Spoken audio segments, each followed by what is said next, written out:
오늘 은혜 받으실 하나님의 말씀은 갈라디아서 2장 18절부터 21절까지의 말씀입니다.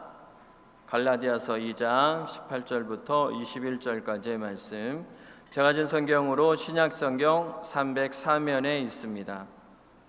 다 찾으셨으면 대표로 봉독하겠습니다. 내가 만일 헐었던 것을 다시 세우면 내가 나를 범법한 자로 만드는 것이라. 내가 율법으로 말미암아 율법에 대하여 죽었나니 이는 하나님에 대하여 살려 함이라. 내가 그리스도와 함께 십자가에 못 박혔나니 그런즉 이제는 내가 사는 것이 아니요 오직 내 안에 그리스도께서 사시는 것이라. 이제 내가 육체 가운데 사는 것은 나를 사랑하사 나를 위하여 자기 자신을 버리신 하나님의 아들을 믿는 믿음 안에서 사는 것이라. 내가 하나님의 은혜를 폐하지 아니하노니 만일 의롭게 되는 것이 율법으로 말미암으면 그리스도께서 헛되이 죽으셨느니라. 아멘. 아멘. 오늘 갈라디아서 2장의 말씀에 근거해서 십자가로 인한 새 삶의 진리, 이런 제목으로 하나님 말씀을 나누고 기도하겠습니다. 성도 여러분, 갈라디아서는 편지는, 갈라디아서는 사도 바울이 갈라디아 지방의 교회들 안에 침투해 들어온 거짓 가르침, 율법주의적인 이단의 역사를 대항하려고 써보낸 전투적인 편지입니다. 여러분, 율법주의가 뭘까요? 율법은 하나님의 말씀으로서 그 자체는 선하고 거룩하고 귀한 것입니다. 율법의 목적은 하나님 아버지의 거룩한 뜻이 뭔지를 인간에게 제시해 주는 겁니다. 구약의 10계명, 온갖 율례와 계명, 그 모든 율법의 말씀은 하나님이 인생에 주신 진리의 말씀으로서 하나님이 원하시는 바가 뭔지를 우리에게 알려주는 겁니다. 그런데 이제 율법 앞에서 발생하는 큰 문제는 인간이 그 거룩한 율법의 말씀을 다 지킬 수가 없어서 모두가 똑같이 죄인이 되고 심판과 멸망을 피할 수가 없게 된다는 거예요. 바리새인과 같은 사람들은 자신의 힘과 지혜와 노력으로 율법을 지킬 수 있다고 생각을 했고 지키려고 애를 쓰므로 남보다 뛰어난 경건의 모양을 자랑했습니다. 자, 봐봐, 우리는 이렇게 꼼꼼히 율법을 공부해, 날마다 율법을 암송해, 이렇게 열심히 우리는 율법을 잘 지켜. 우리는 너희 대부분 인생과 달라도 한참 달라. 그러니 하나님은 우리를 특별히 예뻐하시고 기뻐하시고 우리는 이 땅에서도 잘 살고 나중에 천국에도 쉽게 들어가서 최고의 상급을 받는 게 마땅해. 이처럼 내가 내 인간의 힘과 지혜와 노력으로 하나님의 율법을 지켜내야 한다. 그렇게 하면 나는 나의 인간적인 이 행위와 공로 때문에 하나님 인정받고 그 보상으로 구원, 축복, 영광, 승리, 모든 좋은 걸 얻게 된다. 이게 바로 율법주의가 주장하는 바의 핵심인 거예요. 율법주의는 뭐냐? 네가 율법을 지켜야 한다, 네 힘으로. 그러면 하나님이 너에게 보상해 줄 거다. 과거의 바리새인이나 사도 바울이 싸우고 있는 율법주의 이단 교사들만이 아니라 오늘날 예수를 믿는 성도들 중에도 율법주의적인 관점에서 신앙생활을 하는 이가 많습니다. 여러분, 처음에 예수를 믿을 때는 율법이 아니라 복음을 듣습니다. 처음에는 복음으로 전도가 돼요. 뭐라냐? 예수 믿고 구원 받으세요. 사람은 다 죄인입니다. 내 힘으로는 안 되잖아요. 그러니 예수님 믿으세요. 예수님만 믿으면 됩니다. 예수님 믿으면 충분합니다. 아멘. 예수를 믿으면 치유받고, 예수를 믿으면 구원받고, 예수를 믿으면 변화되고. 아멘. 이거는 여러분 뭐냐? 복음인 거예요. 예수를 믿으면 됩니다. 이게 복음인 거예요. 그런데 예수를 믿고 교회에 다니다 보면 복음은 점점 뒤로 사라지고 율법적인 가르침과 행위가 전면에 등장하게 되는 희한한 일이 일어나는 것을 유심히 봐야 되는 거예요. 그래서 내가 더 열심히 더 잘해야 되고 내 힘으로 이것도 하고 저것도 하고 다 해야 되고, 안 그러면 너 하나님이 싫어하셔, 하나님이 너 내다 버리셔, 너 지옥 간다, 막 이렇게 언뜻 들으면 이 말이 귀에 쏙쏙 들어오고 마음에 팍팍 박히기 때문에 그게 맞는 것 같아서 그 말에 끌려가게 되지만, 여러분, 그 결과가 뭐냐? 예수를 믿는 삶이 너무 힘들고 부담스럽고 고달프고 별로 변화되는 거는 없고, 그렇잖아요. 복 받는다 그런데 복도 별로 안 임하고, 편하게 사는 세상 사람이 오히려 부럽기도 하고, 그래서 신앙의 회의를 느끼고 무너지는 경우를 많이 보게 되는 겁니다. 여러분, 뭐가 문제일까요? 복음이 아니라 율법주의의 바이러스가 침투해 들어와서 지배하는 비극이 발생했기 때문인 겁니다. 여러분, 사도 바울은 사랑이 참 많은, 그래서 기꺼이 자기를 낮추고 다른 사람에게 자기를 맞춰주던 그런 사람이었습니다. 유대인들에게는 유대인처럼, 또 헬라인 이방 사람에게는 이방인처럼, 그는 양보를 하면서 양보를 해도 되고 괜찮은 상황에서는 항상 사랑으로 포기하고 맞춰주는 거예요. 율법주의, 유대인이 있으면 자기도 율법을 지키는 사람으로 다가가서 그렇게 뭐 할례도 받고, 근데 이방인에게는 이방인처럼 하고, 그렇게 해서 어쨌든 사람을 감동시키고 마음을 얻어서 복음을 전하게 힘썼던 지혜자였지만, 바울이 절대로 양보를 안 하고 무섭게 사자같이 맞서 싸웠던 상황이 딱 하나가 있으니, 그것은 하나님이 인생의 구원을 위해 주신 예수 그리스도의 복음이 훼손되고 무너질 때였어요. 복음이 무너질 때는 달라지는 거예요. 갈라디아 지방의 교회들은 사도 바울이 개척한 사랑하는 공동체입니다. 바울이 세운 교회. 그런데 그곳에 유대 율법주의 이단이 침투해서 사람을 미혹하고 유혹하는 일이 자행이 되자 바울은 아니야, 그거는 저주받을 악한 일이야. 율법을 인간이 스스로 직접 행하고 자기의 공로로 의롭게 되는 것은 절대로 불가능한, 결국은 망하는 일이야. 비록 이전에는 나도 다른 누구보다 열심히 율법을 지키던 바리새파 최고 엘리트였지만, 예수님을 믿게 된 이후로부터 나는 단 한 번도 내가 배설물처럼 내다버린 율법의 의, 인간의 공로를 다시 주장한 바가 없어. 만일 내가 헐었던 율법을 다시 내가 용납하고 세운다면 나는 법을 어긴 나쁜 사람이 되는 꼴이잖아, 이렇게 말을 하고 있는 거예요. 나는 율법을 버렸어.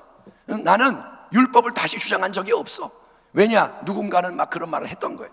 그리고 나서 바울이 자기의 신앙 고백을 이렇게 이어갑니다. 19절부터 보면, 내가 율법으로 말미암아 율법에 대하여 죽었나니 이는 하나님에 대하여 살려 함이라. 내가 그리스도와 함께 십자가에 못 박혔나니 그런즉 이제는 내가 사는 것이 아니요 오직 내 안에 그리스도께서 사시는 것이라.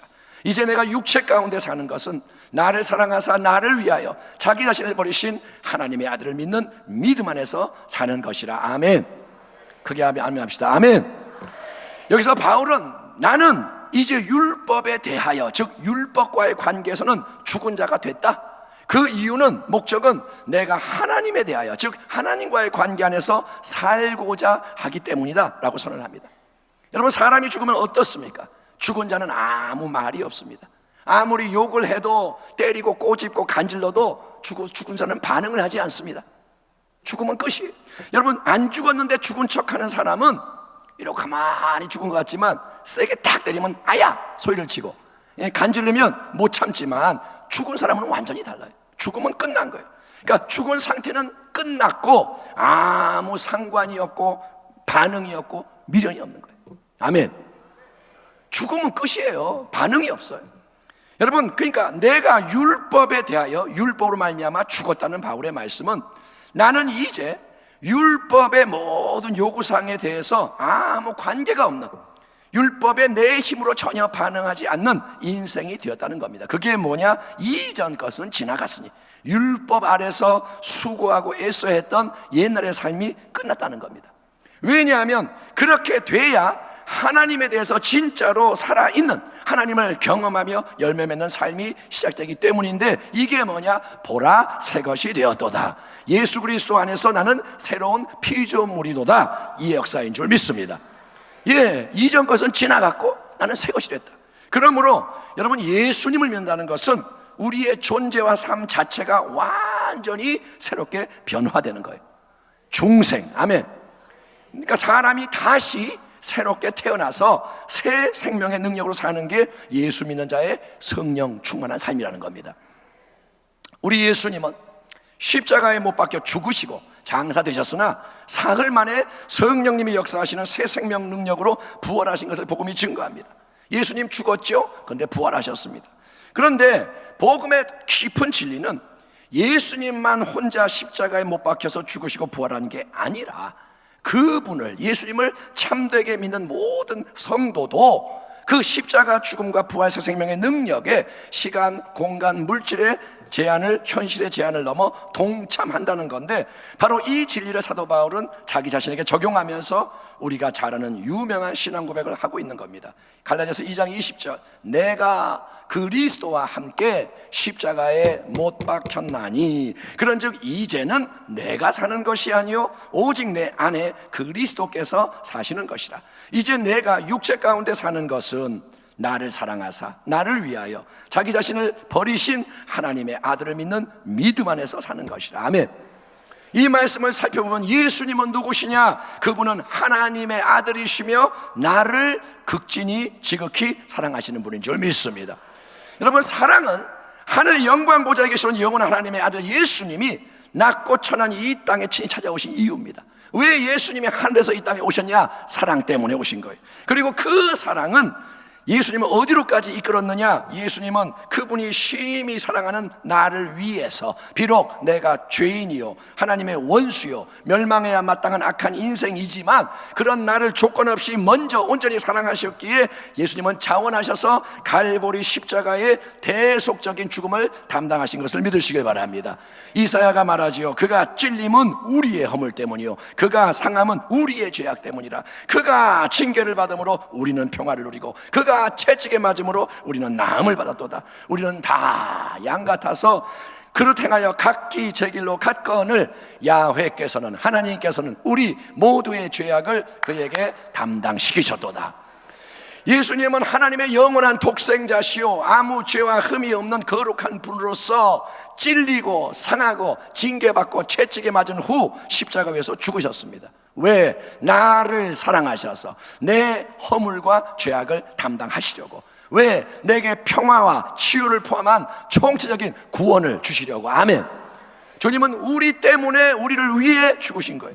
그러나 십자가의 더 깊은 진리는 예수님이 나를 사랑해서 단지 나를 위해서, 나를 대신해서 나 때문에 고통당하며 죽으셨다로 끝나는 게 아니라 예수님의 십자가 죽음의 실체가 나의 예자에도 임하는, 예수의 죽음이 나에게 찾아와서 나도 함께 죽는 신비한 역사를 가져온다고 성경이 증언을 하는 겁니다. 어떻게 그럴 수가 있을까요? 예수님이 갈보리 십자가에 죽은 것은 2000년 전의 일이잖아요. 2000년 전. 그때는 내가 아직 이 땅에 태어나지도 않았고 십자가 죽음의 현장에 있지도 않았습니다. 나는 예수님 보지도 못했고 죽음 내가 경험하지 못했습니다. 그런데 어떻게 내가 예수 그리스도와 함께 그분이 죽으신 오래전에 그 십자가 위에서 못 박혀 죽는 일이 이미 일어났다고 말할 수가 있는 걸까요? 이성적으로 경험과 상식의 차원에서는 이 모든 게 말도 안 되는, 납득과 설명이 불가능한 이상한 말입니다. 그러나 십자가의 진리는 본질적으로 믿음의 대상이지 설명을 해서 이해할 수 있는 사안이 아닌 걸 인정해야 하고, 우리는 여러분 진리의 영이신 성령님이 역사하시는 가운데 십자가 죽음의 놀라운 은혜를 사도 바울처럼 생생하게 경험할 수 있게 되는 것입니다. 한번 따라합니다. 믿으면 경험하게 된다. 예, 이해가 돼서 믿을 게가 아니라 보여줘봐, 증명해봐가 아니라 그거는 믿음이 아니에요. 믿음은 뭐냐? 받아들임으로 경험이 되는 거예요. 예, 이해돼서 믿는 게 아니라 믿기 때문에 이해가 되는 거예요. 고린도서 2장에서 사도 바울이 이렇게 증거하고 있습니다. 우리가 세상의 영을 받지 아니하고 오직 하나님으로부터 온 영을 받았나니 이는 우리로 하여금 하나님께서 우리에게 은혜로 주신 것들을 알게 하려 하심이라. 우리가 이것을 말하거니와 사람의 지혜가 가르친 말로 아니하고 오직 성령께서 가르치신 것으로 하니 영적인 일은 영적인 것으로 분별하느니라. 아멘. 하나님의 가장 존귀한 독생자께서 나를 위해 십자가에서 죽으셨다. 또 그 예수의 십자가에 나도 함께 못 박혀서 나의 예자가 죽었다. 이 십자가의 도는 세상과 사람이 볼 때 너무나도 미련하고 요상한 말이에요. 여러분, 거리에 나가서 이런 말 하면 이해를 못하죠. 당연히 정치가 돌아가고 경제가 돌아가는 거는 사람이 말하면 이해하지만, 왜? 세상 거니까. 근데 하나님의 이 진리, 십자가의 진리는 사람들이 이해 못합니다. 여러분, 그러나 성령님이 마음에 빛을 비추시며 십자가 진리 안에 담겨있는 능력을 풀어서 감동, 감화해 주시는 택함 받은 인생은 그 어리석게 들리는 십자가의 도가 가장 지혜롭고 달콤한 지혜와 능력의 말씀으로 들려지고 믿어지는 것입니다. 그래서 마음에 믿어 의에 이르고 입으로 시인하여 구원을 얻는 역사가 일어나는 줄 믿습니다. 다메섹 도상에서 영광의 빛으로 임하시는 예수님을 대면하는 순간, 그저 남이 말하는 예수에 대해서 들을 때는 예수는 거짓 선지자야, 예수님들은 이단이야 비웃었지만, 바울이 실제적으로 실존적으로 예수님을 만나서 진리의 힘에 꽉 사로잡혔던 그 순간, 바울은 철저한 율법의 사람에서 철저한 복음의 사람으로 180도 인생이 바뀐 겁니다. 아멘. 시간이 많이 걸린 게 아니에요. 빛으로 임하시는 주님을 딱 만나서 꼬꾸라지면서 누구십니까? 나 예수다. 그러면서 그분과 대화를 나누는 그 순간, 바울은 율법의 사람이었다가 복음의 사람이 되는 겁니다. 여러분, 그게 뭐냐? 예수님의 십자가 죽음의 은혜가 지금까지 열심히 율법을 지키며 남보다 잘난 자기의 의로움을 자랑하던 바리새인 바울에게 임해서 그의 옛자아가 그러면서 죽게 된 거예요. 아멘. 바울 안에 있는 자아가 하고 죽은 거예요. 물론 이 말은 바울이 실제로 피를 흘리면서 육체적으로 죽었다는 뜻이 아니죠. 바울은 예수를 대면할 때 여전히 의식이 있어서 말을 했고 몸을 움직이며 반응을 했습니다. 그의 껍데기가 죽은 건 아닙니다. 하지만 무엇이 죽었냐 하면 바울 안에 있던 옛 삶의 주체인 자아가 죽었다는 거예요. 생각하고 느끼고 원하는 인격의 중심에 근본적인 변화가 일어난 줄 믿습니다. 영적 세계에서 뭔가가 일어난 거예요. 아멘. 바울의 겉모습은 똑같지만 그 중심이 뭐가 확 바뀐 거예요. 그래서 바울은 빌립보서 3장에서 이런 놀라운 고백을 스스럼없이 하고 있는 겁니다. 그러나 나도 육체를 신뢰할 만하며 만일 누구든지 다른 이가 육체를 신뢰할 것이 있는 줄로 생각하면 나는 더욱 그러하니 나는 8일 만에 할례를 받고 이스라엘 족속이요 베냐민 지파요 히브리인 중에 히브리인이요 율법으로는 바리새인이요 열심으로는 교회를 박해하고 율법의 의로는 흠이 없는 자라. 그게 뭐냐? 이전에 나 이런 사람이었다. 그러나 무엇이든지 내게 유익하던 것을 내가 그리스도를 위하여 다 해로 여길 뿐더러 또한 모든 것을 해로 여기면 내 주 그리스도 예수를 아는 지식이 가장 고상하기 때문이라. 내가 그를 위하여 모든 것을 잃어버리고 배설물로 여기면 그리스도를 얻고 그 안에서 발견되려 함이니 내가 가진 의는 율법에서 난 것이 아니요 오직 그리스도를 믿음으로 말미암은 것이니 곧 믿음으로 하나님께로부터 난 의라. 아멘. 예수님을 대면하는 순간, 바울을 먼저 아시고 사랑하셔서 십자가에서 못 박혀 죽으신 하나님 아들 예수님의 죽음이 바울의 옛 자아와 삶에 임했고, 바울은 그리스도와 함께 십자가에 못 박혀 죽은 자가 된 겁니다. 그 순간 바울은 십자가의 능력으로 처리가 된 거예요. 여러분, 죽은 사람은 모든 게 끝났잖아요. 아무것도 상관하지 않죠. 뭔가에 대한 미련이나 반응이 없죠. 바울에게는 이전에 그가 소중하게 여겼고 자랑했던 모든 인간의 것, 세상의 좋은 것, 율법의 의가 아무 쓸모없는 배설물, 해로운 게 되어버린 거예요. 갑자기 그게 더러운 것과 악한 것 버려야 하게 된 거예요. 왜냐? 이전에 그가 십자가의 능력으로 죽었기 때문인 거예요. 아멘. 아멘. 우리 안에서 여전히 보둥대면서 세상 것 탐하고 버리지 못하는 그 자아가 죽으니까 끝나버리는 거예요. 아니, 그러자 이제 어떤 세일이 일어나느냐? 바울이 예수님과 함께 죽고 사라지자 바울 안에는 새로운 주인이 사시며 역사하기 시작하시는데, 그 새로운 주인은 하나님의 아들이신 예수님인 줄 믿습니다. 아니, 예수님은 부활 승천했기 때문에 더 이상 이 땅에 계시지 않고 하늘 보좌에 계시잖아요. 근데 어떻게 예수님이 바울 안에 이 땅에 살 수가 있어요? 여러분, 이 진리도 인간의 이성 경험 상식으로는 당연히 납득되도록 설명할 수 없는 진리인지라 믿음으로 받아들여야 체험될 수 있는 겁니다. 아멘. 하나님 말씀은 믿음으로 받는 거예요. 우리가 복음의 진리를 믿을 수 있도록 도와주시는 분, 또 우리의 믿음을 통해 역사하시는 분은 진리의 영이신 성령님이십니다. 그 성령님이 임하시고, 아멘, 여러분에게 지금 임하시고 성령님이 역사하실 때, 예수님은 이 성경책 안에 갇혀있는 옛날의 예수님이 아니라 저 멀리 어딘가 하늘에 계시거나 다른 사람에게만 역사하시는 예수님이 아니라 내 안에도 친히 거하시고 내 안에서 살아 역사하시는 나의 예수님, 나의 생명의 주님이 되시는 것입니다. 요한복음 15장에서 예수님은 그분과 우리 한 사람 한 사람의 연합된 새로운 삶에 대해서 포도나무와 가지의 관계를 통해 이렇게 말씀하고 계십니다. 나는 참 포도나무요 내 아버지는 농부라. 그 다음에 뭐라냐? 내 안에 거하라, 나도 너희 안에 거하리라. 가지가 포도나무에 붙어있지 아니하면 스스로 열매를 맺을 수 없음같이 너희도 내 안에 있지 아니하면 그러하리라. 나는 포도나무요 너희는 가지라. 그가 내 안에 내가 그 안에 거하면 사람이 열매를 많이 맺나니 나를 떠나서는 너희가 아무것도 할 수 없습니다. 사람이 내 안에 거하지 아니하면 가지처럼 밖에 벌어져 마르나니 사람들이 그것을 모아다가 불에 던져 사르느니라. 너희가 내 안에 거하고 내 말이 너희 안에 거하면 무엇이든지 원하는 대로 구하라. 그리하면 이루리라. 너희가 열매를 많이 맺으면 내 아버지께서 영광을 받으실 것이요 너희는 내 제자가 되리라. 아멘.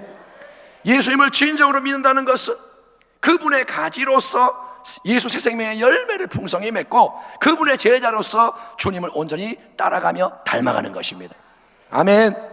열매가 맺히고 주님을 닮아가고 주님을 따라가고, 그렇게 하기 위해서는 가장 중요한 첫 번째 전제가 십자가 죽음에 질린 거예요. 사도 바울이 고백하는 것처럼 내가 그리스도와 함께 십자가에 못 박혔나니 예수 그리스도의 십자가 죽음의 능력이 내게 임해야 하는 것입니다. 아멘. 한 사람 한 사람에게, 담임 목사에게, 주의 종에게 임하는 것만이 아니라 한 명 한 명, 성가대 한 명 한 명, 여기 권사님 한 명 한 명, 우리 장로님 한 명 한 명, 이 자리에 어린아이까지도 다 예수의 죽음이 임해야 되는 거예요. 누가복음 9장에서 예수님은 우리 모두에게 이렇게 말씀하십니다. 또 무리에게 이르시되 아무든지 나를 따라오려거든 자기를 부인하고 날마다 제 십자가를 지고 나를 따를 것이니라. 누구든지 제 목숨을 구원하고자 하면 잃을 것이요 누구든지 나를 위하여 제 목숨을 잃으면 구원하리라. 아멘.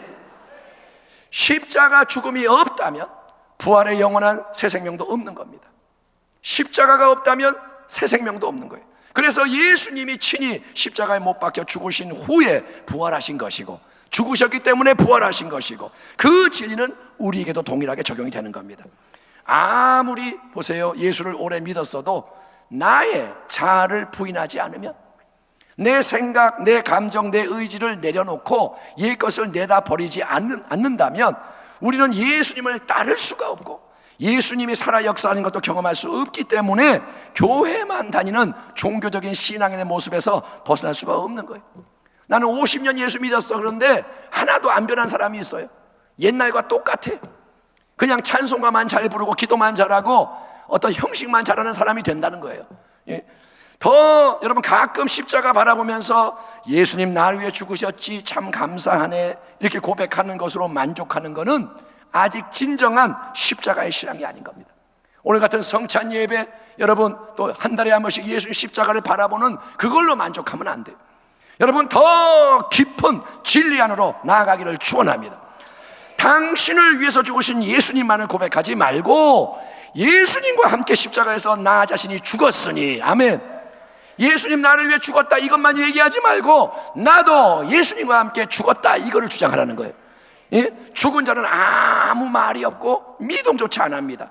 더 이상 내 생각, 내 감정, 내가 원하는 바를 주장하지 말고 자꾸 그냥 어떻게 그럴 수가 있어요. 맨날 내 생각만 말하고 남의 말을 듣지 않고 그러지 말고, 여러분 세상의 환경과 상황, 형편, 사람들을 바라보지 마세요. 그게 뭐냐? 내가 죽었다는 말의 뜻인 거예요. 내 거 말하지 말고 세상 보지 말고 환경 보지 말고 사람 보지 말라는 거예요. 아멘. 왜냐? 옛날에는 내가 그렇게 살았기 때문에. 그게 죽는 게 뭐냐? 더 이상 그거 하지 말라는 겁니다. 대신에 나는 이제 누구를 계속 바라보며 누구를 항상 의지하고 따르느냐? 나는 내 안에 영원한 부활 새 생명의 능력으로 함께 하시며 살아 역사하시는 예수님을 바라보며 그분을 의지하며 내가 따르면, 아멘. 비가 와도 예수, 여름에도 더워도 예수, 배가 불러도 배가 고파도 예수, 병에 걸렸어도 예수, 건강할 때도 예수.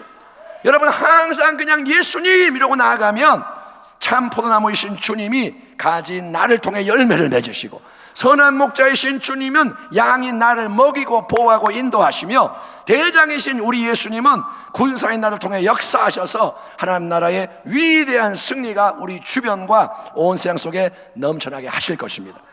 주님의 말씀에 순종해서 대속의 십자가 진리를 함께 기념하는 이 성찬 예배 속에서 십자가의 능력으로 인한 새로운 삶의 진리를 새롭게 묵상하길 바랍니다. 내가, 한번 따라합시다. 내가 그리스도와 함께 십자가에 못 박혔나니 그런즉 이제는 내가 사는 것이 아니요 오직 내 안에 그리스도께서 사시는 것이라. 아멘. 예, 뭘 말하느냐? 이제는 항상 나는 죽었습니다. 나는 십자가의 능력 아래 있고 나는 더 이상 활동할 수 없습니다. 나는 처리됐습니다. 아멘.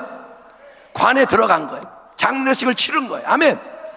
근데 장례식을 치렀는데 자각 속에 들어가서 똑똑똑 하면 살아있네? 또 끄집어내는 거예요. 내가 살아있네? 그때마다 반응을 하면 안 된다는 거예요. 우리 뭐라냐? 너는 죽었잖아. 아멘. 내 안에서 옛게 또 확 올라와요. 성질이 올라오고 미움이 올라오고 무력감이 올라오고 자꾸 옛날 습관이 나오려고. 그때 난 뭐라냐? 너는 죽었다. 너는 그리스도와 함께 죽었잖아. 못 박혔으니 나오지 마. 아멘. 그리고 뭐라냐? 내 안에 사시는 예수님. 이걸 해야 된다는 거예요.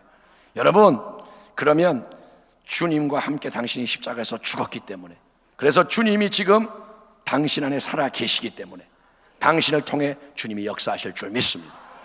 당신이 주님의 사람이 되는 거예요. 오직 믿음. 아멘. 이거는 설명할 수가 없어요. 이거는 경험을 해야 되는 거예요. 이거는 믿어서 받아들여야 되는 겁니다. 그래서 사도 바울이 고백하는 이 성경의 은혜를 누리며 나누는 복된 성도가 다 되시기를 우리를 영원히 사랑하시는 임마누엘 주 예수 그리스도의 이름으로 축원합니다. 기도하겠습니다. 하나님 감사합니다. 우리는 오늘 이 자리에서 우리 안에 살아계시는 예수님을 고백합니다. 예수님이 사시기 위해서는 내가 죽었어야죠. 주여, 믿음으로 받아들여오니 십자가 죽음의 역사가 새롭게 일어나게 하여 주옵시고 내 것은 사라지고 주님의 것이 넘쳐나게 하여 주시옵소서. 예수님의 이름으로 축복하며 기도하옵나이다. 아멘.